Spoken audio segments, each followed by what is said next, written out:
I'm Rosa Whitaker. Welcome to Dominion TV's special on COVID-19, Africa's Response and Solutions.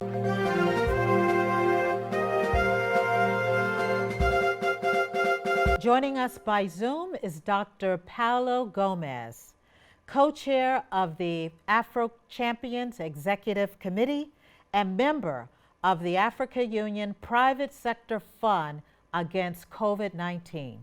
Dr. Paulo Gomes, thank you for joining us. Now, what in your opinion is the private sector doing in mobilizing resources to fight this battle, this crisis in Africa?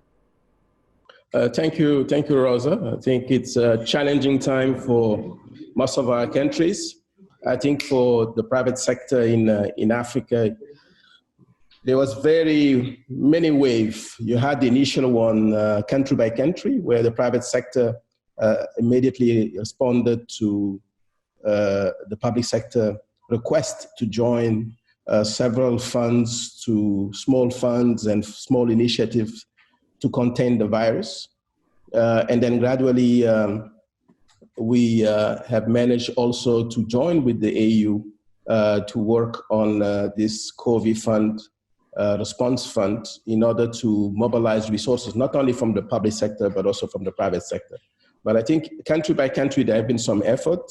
Definitely in Nigeria, the group of private sector bankers have got together. I think Mr. Dangote was quite involved in Nigeria, and they've managed to raise funds to support the fight against the COVID in Nigeria. But in Senegal also, I think they've so far managed to raise something in the region of $50 million between the private sectors and some government-linked company to provide support to the most vulnerable communities. You know, the interesting thing is no one really knows the economic toll of this, how much it's going to cost us at the end of the day. You know, UN Secretary General Antonio Guterres said that the coronavirus is not a financial crisis, but a human crisis. But it's a human crisis that's going to cost a lot of money. And so I want to thank you and congratulate you and your colleagues that are mobilizing resources. Are you getting any support for your efforts? I know you're getting support from the Africa Union as a former executive director of the World Bank. Are you able to get any matching support from the World Bank for your efforts, or is that support of the World Bank going directly to governments? Because what we know for sure is that private sector money, just as the AfroChampions initiative did during the Ebola crisis, you mobilize quickly, you disperse quickly, and sometimes the donor agencies just take too long.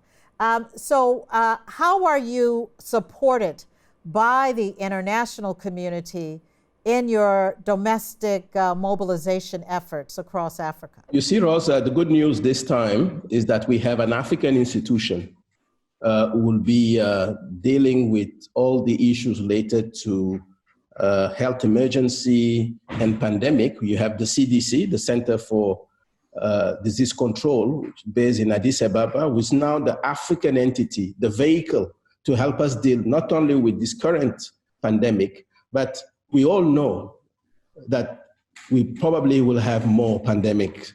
And it's good this time that we have an institution who will be vigilant, but also get the government ready for the next one. Secondly, it's important, even in terms of the mindset, Rosa, to make sure that Africans put money first and then call to the others to support. So the good thing with this campaign for raising money, many African states have contributed, as you know, the South Africa, Kenya, Rwanda. So far we have something in the region of 50 million from state, but also the private sector is coming now. And the system that we have put in place in the website of the fund is that people from the diaspora, I just give you an example. A few days ago, we had a group of 50 doctors in Europe, African doctors who say, look, we want to also contribute to this fund. How can we do that? So they will do it through mobile money. They can go to the account and put money directly using their credit card. So, and also the guy in Kumasi or in Dakar or in Bissau who want to contribute only $10 or $15 can do it by using the digital payment. So I think you have now a wave of people who are committed to the fund, because this fund is to address only the commodity needs, test kits, mask, PPA, and then we'll deal later on with more issues to support the most vulnerable community. I think now the multilateral will probably jump in. There's some possible support from the Gates Foundation. We don't know yet. The fund now, we just had our first meeting of the board this week.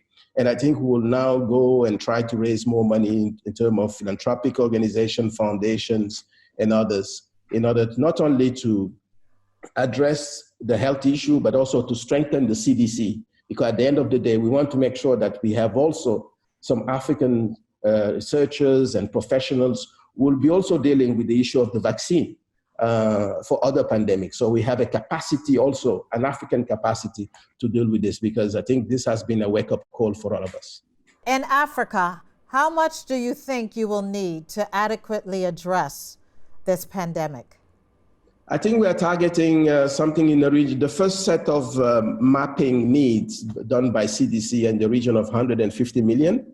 But the final goal is 400. So you will have also reserve, as I said, to not only support the CDC on the work he's doing across Africa. Because, I mean, again, you were talking about Ebola. We had 11,000 people who died of Ebola. We don't have those numbers yet in terms of the COVID. But again, it just reminds us that we need to be ready for whatever cycle of pandemic can come in the future with all this climate change and the way the world is changing. So 400 will be the final target, but I think if we reach the 150 in the next 2 weeks, it will be enough to make sure that we provide commodities to the most vulnerable countries in Africa, because many are buying themselves. There's an effort of people doing their own masks. So there's a whole movement taking place, but I think the minimum will be 150 million. What is the impact of COVID-19 on trade in Africa and the African Continental Free Trade Agreement? I mean, as you know, we were supposed to start trading the 1st of July. The Secretariat of the CFTA was supposed to also be in place in Accra. And a new Secretary General has been appointed by the AU. So I think the machinery is in place, but there's still some discussion that need to take place in terms of negotiation among the countries. And we believe that we shouldn't postpone starting the process trading in July 1st. What we could do is for countries to negotiate even through Zoom, as we are doing now with your interview, and get a Chamber of Commerce and many organizations ready for the process. Because this crisis shows clearly that we need to create our industrial capacity and trade among ourselves.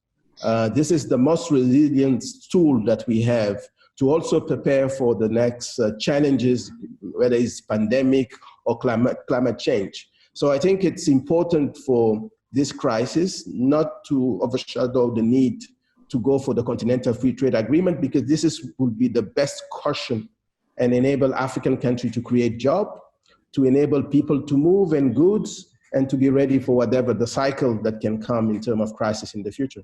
Well, I can tell you what's encouraging. We have some strong people, African pioneers on the front line fighting this battle in their own ways. Thank you so much for being one of them. And thank the AfroChampion initiatives and the fund for all that you're doing. Together we will win this.